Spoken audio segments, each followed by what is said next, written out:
Thank the gentleman. I want to congratulate the Democrats on the rollout of their latest information warfare operation against the president and their extraordinary ability to once again enlist the mainstream media in their campaign. This operation began with media reports from the prime instigators of the Russia collusion hoax that a whistleblower is claiming President Trump made nefarious promise to a foreign leader. The released transcript of that call has already debunked that central assertion. But that didn't matter. The Democrats simply moved the goalposts and began claiming that there doesn't need to be a quid pro quo for this conversation to serve as the basis for impeaching the president. Speaker Pelosi went further when asked earlier if she would put brakes on impeachment if the transcript turned out to be benign. She responded, quote, "So there you go.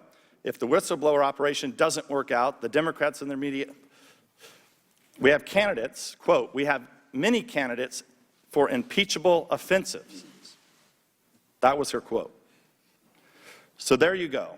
If the whistleblower operation doesn't work out, the Democrats and their media assets can always drum up something else. And what other information has come to light since the original false report of a promise being made? We've learned the following. The complaint relied on hearsay evidence provided by the whistleblower. The Inspector General did not know the contents of the phone call at issue. The Inspector General found the whistleblower displayed arguable political bias against Trump. The Department of Justice investigated the complaint and determined no action was warranted. The Ukrainian president denies being pressured by President Trump. So once again, this supposed scandal ends up being nothing like what we were told, and once again, the Democrats, their media mouthpieces, and a cabal of leakers are ginning up a fake story with no regard to the monumental damage they're causing to our public institutions and to trust in government, and without acknowledging all the false stories they propagated in the past, including countless allegations that Trump campaign colluded with Russia to hack the 2016 election. We're supposed to forget about all those stories, but believe this one. In short, what we have with this storyline is another Steele dossier. I'll note here that in the Democrats' mania to overturn the 2016 elections, everything they touch gets hopelessly politicized. With the Russia hoax, it was our intelligence agencies which were turned into a political weapon to attack the president. And now today, the whistleblower process is the casualty. Until about a week ago, the need to protect that process was a primary bipartisan concern of this committee. But if the Democrats were really concerned with defending that process, they would have pursued this matter with a quiet, sober inquiry, as we do for all whistleblowers. But that would have been useless for them. They don't want answers. They want a public spectacle. And so we've been treated to an unending parade of press releases, press conferences, and fake news stories. This hearing itself is another example. Whistleblower inquiries should not be held in public at all. As our Senate counterparts, both Democrats and Republicans, obviously understand, their hearing with Mr. McGuire is behind closed doors. But again, that only makes sense when your goal is to get information, not to create a media frenzy.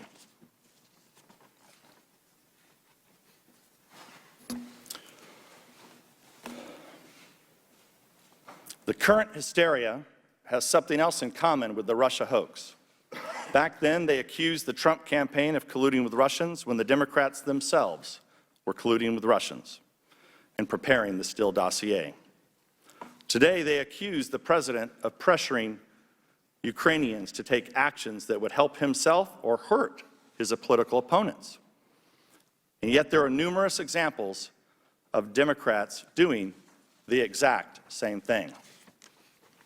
Joe Biden bragged that he extorted the Ukrainians into firing a prosecutor who happened to be investigating Biden's own son. 3 Democratic senators wrote a letter pressuring the Ukrainian general prosecutor to reopen the investigation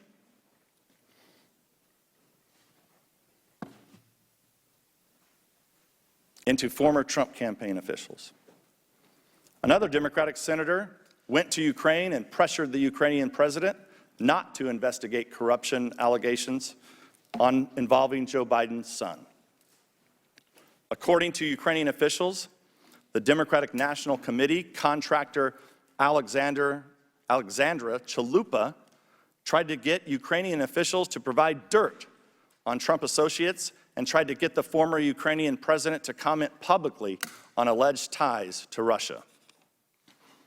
Ukrainian official Sergei Lyshenko was a source for Nellie Orr, wife of Department of Justice official Bruce Orr, as she worked on the anti-Trump operation conducted by Fusion GPS and funded by the Democrats. And of course, Democrats on this very committee negotiated with people who they thought were Ukrainians in order to obtain nude pictures of Trump. People can reasonably ask why the Democrats are so determined to impeach this president when in just a year they'll have a chance.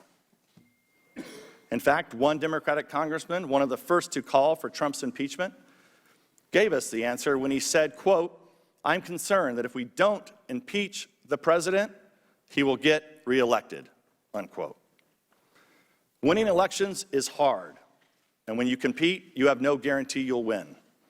But the American people do have a say in this, and they made their voices heard in the last presidential election. This latest gambit by the Democrats to overturn the people's mandate is unhinged and dangerous. They should end the entire dishonest, grotesque spectacle and get back to work to solving problems, which is what every member of this committee was sent here to do. Judging by today's charade, the chances of that happening anytime soon are 0 to none. I yield back.